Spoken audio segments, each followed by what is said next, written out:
Welcome to the Soul and Ebony Love Stories. I arrive on the island expecting relief. That is what they told us. A safe place off the coast of California, far from the noise of war, far from the camps that smell like dust and exhaustion and quiet despair. I have spent 3 years in conflict zones across Africa, working with people who have lost everything but still managed to hold on to something human. This assignment is supposed to be different. Easier. A temporary reset before the next deployment. That is what the email said. That is what I chose to believe. From the air, the island looks like something out of a brochure. Clear water. Clean shoreline. Buildings spaced with intention, not desperation. No overcrowding. No chaos. It does not look like a place that houses people who ran from gunfire and burning homes. It looks controlled. Too controlled. The moment I step off the boat, something feels wrong. It is not obvious at first. There are volunteers moving equipment, greeting new arrivals, checking lists.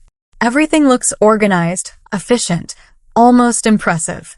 But I have seen real refugee operations. I know the difference between order built from necessity and order built from design. This feels like the second. The people we are here to help do not act like survivors. They stand too straight. Their movements are too precise. When they look at you, they do not look through you like most displaced people do. They assess you. Quietly. Constantly. I try to ignore it, telling myself trauma shows up in different ways. But the ratios do not make sense. Too many men. Too few women. Almost no children. No one cries. No one asks for anything. That is not how survival looks. I meet him an hour later. Park Jin-tae does not introduce himself like a man in charge. There is no announcement, no entourage, no visible display of authority. He simply appears beside me while I am reviewing intake records, his presence quiet but undeniable.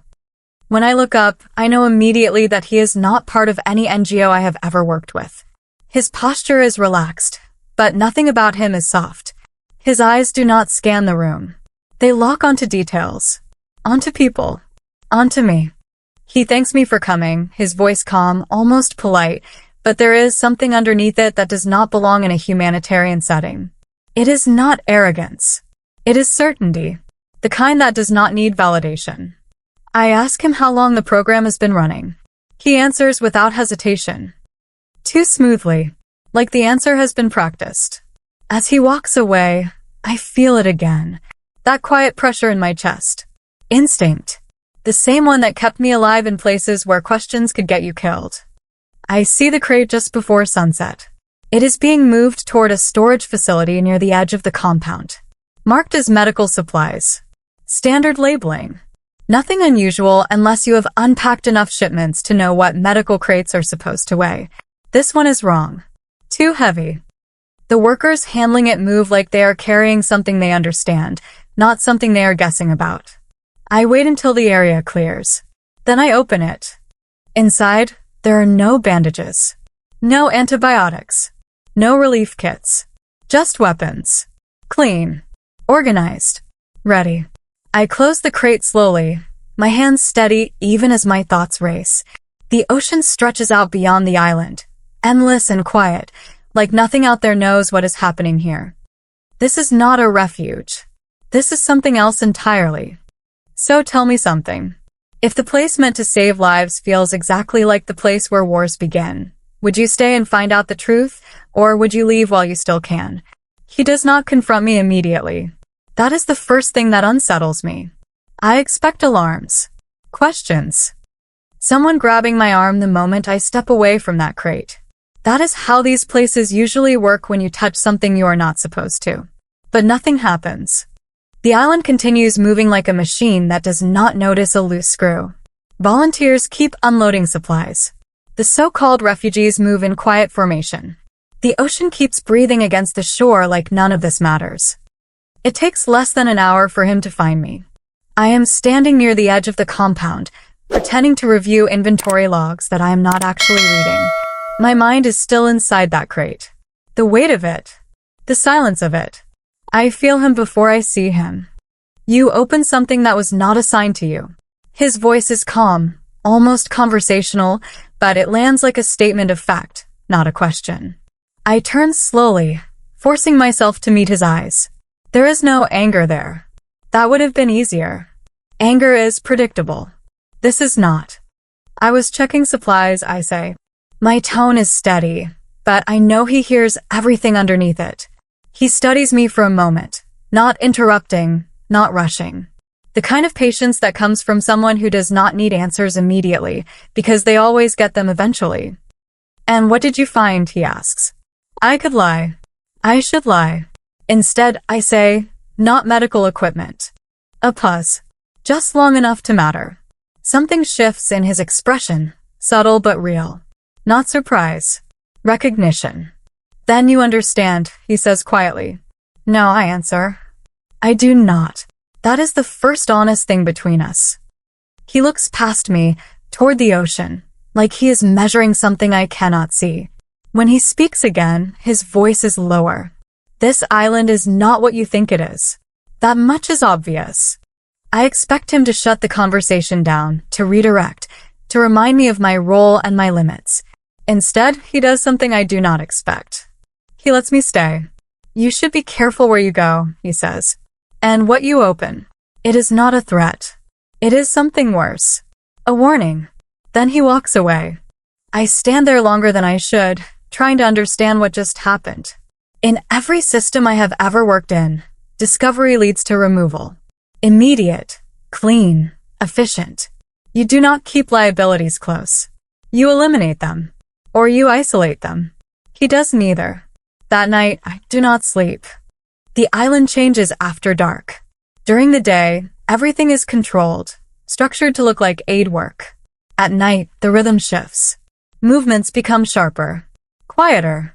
Purpose replaces performance. I leave my quarters just after midnight, moving carefully through the dim pathways between buildings. No one stops me. That alone feels wrong. I follow the sound first. Not voices. Not exactly. More like synchronized motion. Boots against packed ground. I move closer, keeping to the shadows, until I reach an open clearing near the far side of the island. They are training. There is no other word for it. The same men who stood in line earlier for food distribution are now moving in coordinated drills. Precision. Discipline. Communication without words. This is not self-defense. This is not survival training for displaced civilians. This is military. My chest tightens as I watch. Every instinct I have built over years in conflict zones is screaming now. This is not a refuge. This is infrastructure. A hand closes around my wrist before I can step back. I do not flinch. I turn. It is him. You are not very good at staying where you are told, Jean-Tay says quietly. Neither are you, I reply before I can stop myself. For a second, something almost like amusement touches his expression. Then it is gone. You should not be here, he says. Neither should weapons shipments labeled as medical aid. Silence. We stand there, the sound of training continuing behind him, steady and relentless. I search his face for something clear. Guilt. Justification. Anything that fits into a category I understand. I find neither. You see pieces, he says. Not the whole. Then show me the whole. That is a mistake. I see it the moment the words leave my mouth. His eyes change. Just slightly, but enough. Something closes. Not completely. But enough to remind me that I am standing on an island I do not control, speaking to a man who does. You are here because you chose to help people, he says. Do not confuse that with understanding what they need. What they need is not weapons. What they need, he says, cutting in for the first time, is to survive what comes next. The words land harder than anything else he has said. What comes next? I ask. He does not answer. Instead, he releases my wrist and steps back, creating distance between us that feels intentional. Measured. You should go back, he says. I do not move. Are you going to stop me? I ask. If I wanted to stop you, he replies, you would not be standing here. That is not a threat. That is the truth. I walk back to my quarters slowly, every step heavier than the last. My mind is racing, trying to connect everything I have seen, The crates. The training. The silence. The control. This is not just a hidden operation. This is a system. And he is at the center of it. The next morning, everything looks normal again. Volunteers distribute supplies. People stand in lines. The illusion resets perfectly, like nothing exists beneath it. If I had not seen it myself, I might have convinced myself it was nothing. But I did see it. And now I cannot unsee it. I spend the next few days watching more carefully. Listening. Mapping movements in my head.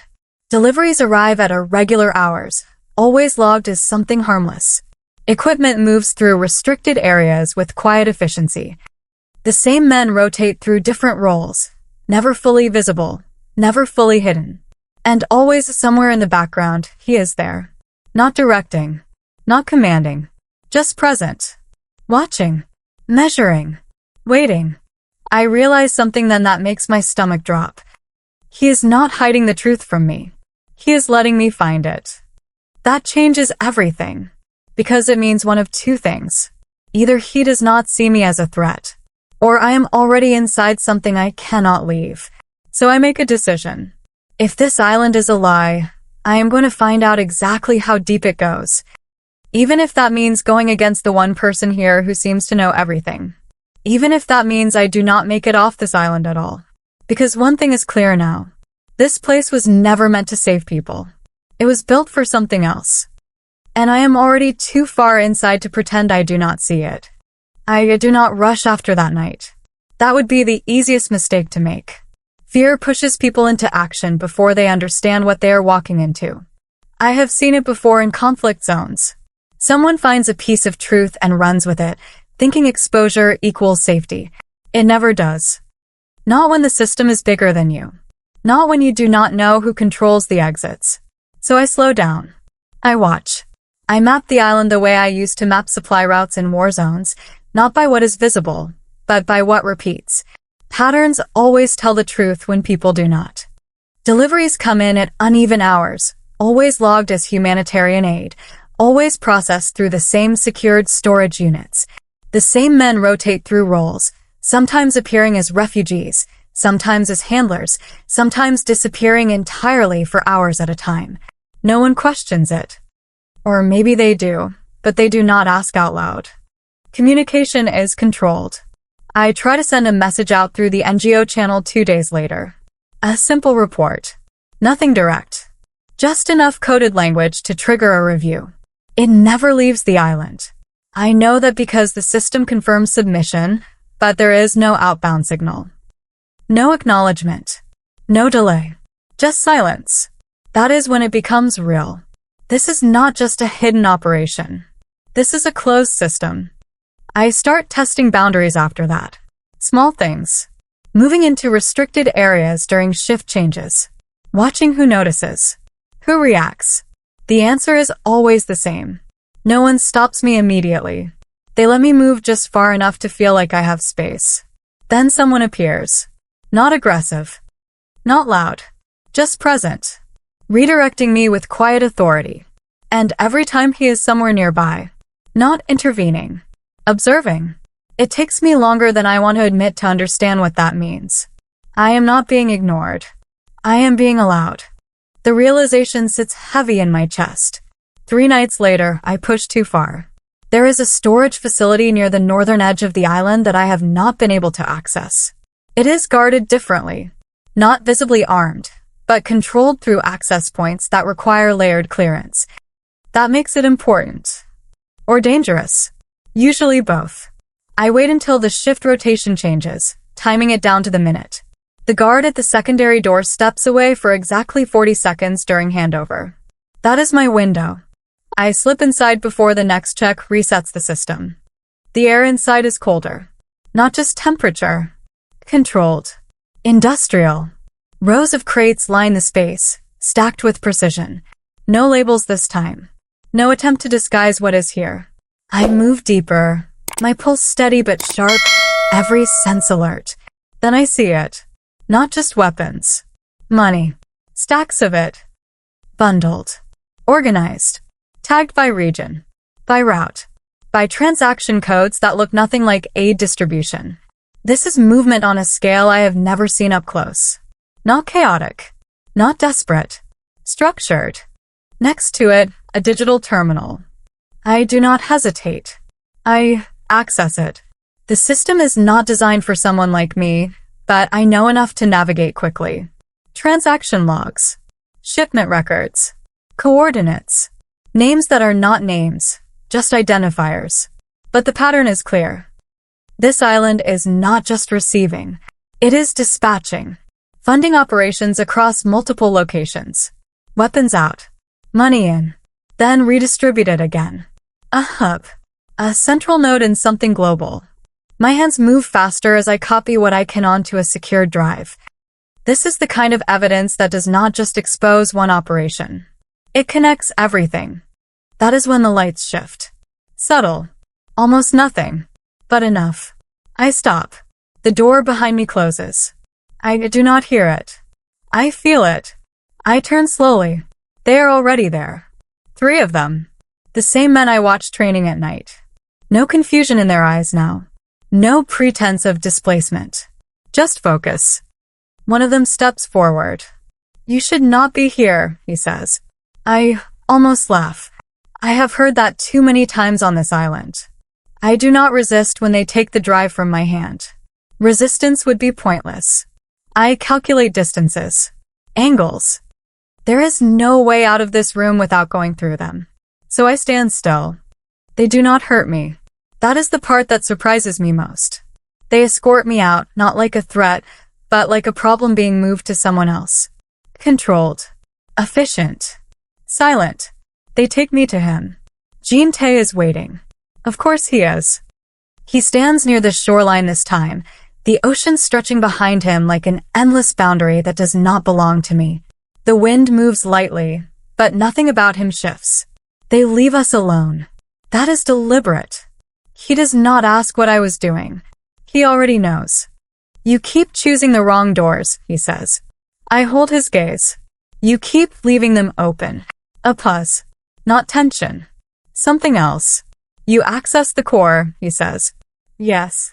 And now you understand. I understand that this is not about helping anyone. His expression changes slightly. Not anger. Not denial. Disagreement. You think in terms of clean lines, he says. Good and bad. Victim and aggressor. That is because those lines exist. Do they? The question lands harder than anything else he has said. You are moving weapons, I say. Funding operations. Using people as cover. I am moving resources, he replies. So that when the next war reaches them, they are not the ones left defenseless. They are already in your system. And outside of it, he asks quietly, what happens to them then? I do not answer. Because I know. I have seen it. That is what makes this worse. This is not protection, I say. It is control. It is survival. Silence stretches between us, filled only by the sound of the ocean. You cannot leave, he says finally. There it is. Not a threat. A statement. I feel something tighten inside me, not fear exactly, but the weight of confirmation. I was never going to let this go, I say. I know. Then why am I still here? That is the question that has been building since the moment he let me walk away from that first crate.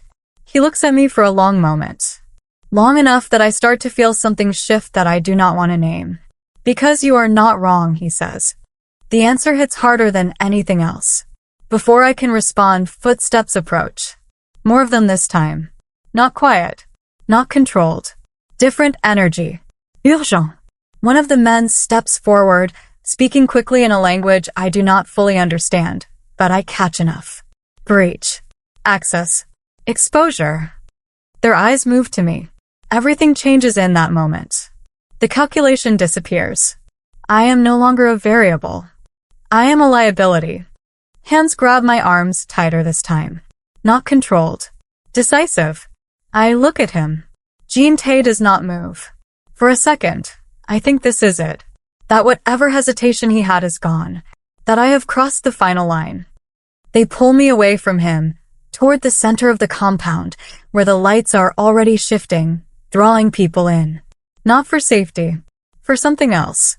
And as the crowd begins to gather, I understand exactly what is about to happen. This island does not hide its threats. It makes examples of them. They do not drag me quietly this time. The entire island feels like it is holding its breath as they pull me into the center of the compound. Lights flood the space, harsh and deliberate, forcing attention. People gather fast. Not confused. Not curious. Prepared. The same men I once thought were refugees now stand in formation, their movements sharp, their eyes empty of anything human I recognize. This is not a community. This is a unit. And I am the demonstration. They force me to my knees. The impact is harder than before. The ground is rough, not polished marble this time, but packed dirt that grinds into my skin. My hands instinctively move to catch myself, but someone shoves my shoulder down, keeping me in place. I hear voices, low at first, then rising. Not shouting, not chaos. Controlled observation. Like they have seen this before. Of course they have. This is how systems like this maintain order. Fear, displayed publicly. I lift my head anyway. I refuse to look down. Across from me, rows of men stand still, watching. No pity. No hesitation. Some of them I remember from earlier, from food lines, from quiet interactions that now feel like lies. They are not victims. They are part of this machine. One of the commanders steps forward. I recognize him. He was in the storage room. The one who spoke first. His voice carries easily across the space, trained for authority. She accessed restricted systems, he announces. She compromised operational security. No names. No explanations. Just facts framed as violations. The crowd does not react. They do not need to. This is not about judgment. This is about confirmation. He turns to me, his gaze flat. You understand the consequence. I do not answer. Not because I do not understand. Because I refuse to give him that satisfaction. My silence stretches just long enough to matter. Then I hear footsteps. Slow. Measured. Different from everyone else. The crowd shifts, not visibly, but in presence. Space opens without being commanded. Attention redirects without words. He walks forward. Jean-Tay does not rush. He does not look at anyone else. His focus lands on me, and for a second, everything else fades. The noise. The tension. The weight of every eye in this place. Just him. And me. He stops a few feet away. Close enough that I can see the slight tension in his jaw. The only sign that something is not completely under control. The commander speaks again. She has seen too much. She cannot be allowed to leave. Of course. That was always the end of this path. I keep my eyes on Jean-Tay. If there is a moment to understand him, it is now. He does not respond immediately. Silence spreads again. Thicker this time, heavier. The kind that presses down on everyone in the space. Even the men behind me shift slightly, waiting. This is not a decision they can make. This is his. You built all of this, I say, my voice steady despite everything. And you still pretend it is about protection. A few heads turn at that. Not because of what I said. Because I said it here. To him. He exhales slowly, almost imperceptible. You should not have come here, he says. I did not know what this was. And now you do. Yes. Another pause. Longer this time. I feel it. Something breaking. Not in the crowd. In him.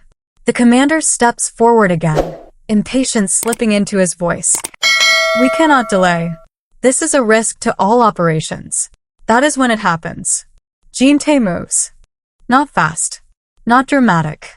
But final. Stand down, he says. 2 words. Everything freezes. The commander stiffens. Sir, with respect, this is not. I said stand down. The second time is colder. Sharper. Authority without negotiation. No one moves. No one speaks. The shift is immediate. Power redefines itself in real time. I feel the grip on my shoulders loosen.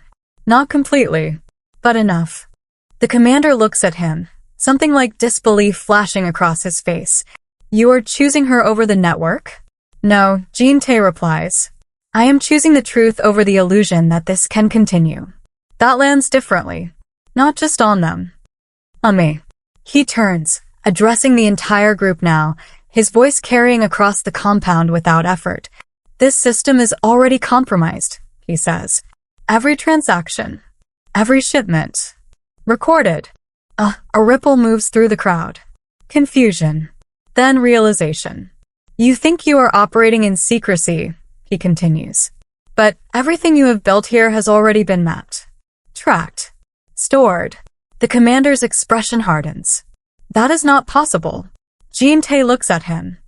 And for the first time, there is something undeniable in his eyes. Not hesitation. Not conflict. Resolution. It is, he says. Then he looks back at me. Just for a second. Enough to understand. This was never about stopping me. This was about timing. Lights flash at the edge of the compound. Not from within. From outside. Engines. Multiple. Fast.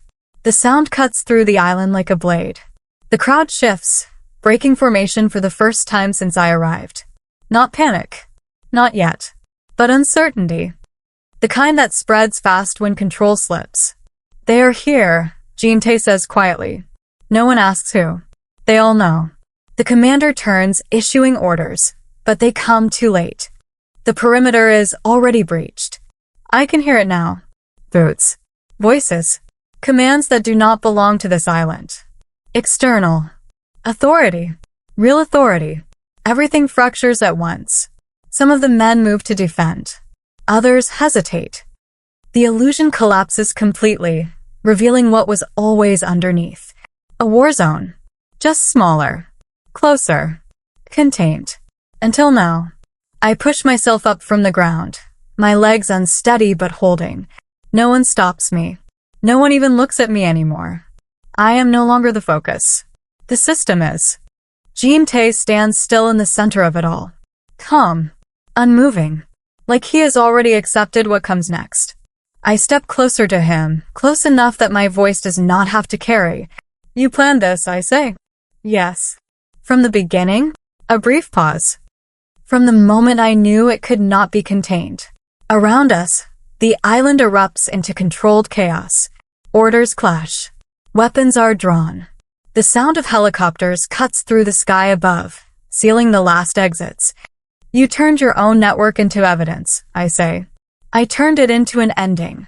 His eyes meet mine. And in them, for the first time, I do not see control. I see something else. Relief. War does not disappear, he says quietly. It moves. It waits. I just chose where it ends. And this time, no one is laughing. Because this is not a performance. This is the moment everything burns. The island does not fall apart the way I expected. There is no explosion of chaos, no screaming panic, no desperate running in every direction. It fractures in silence first. Orders collide with counter-orders.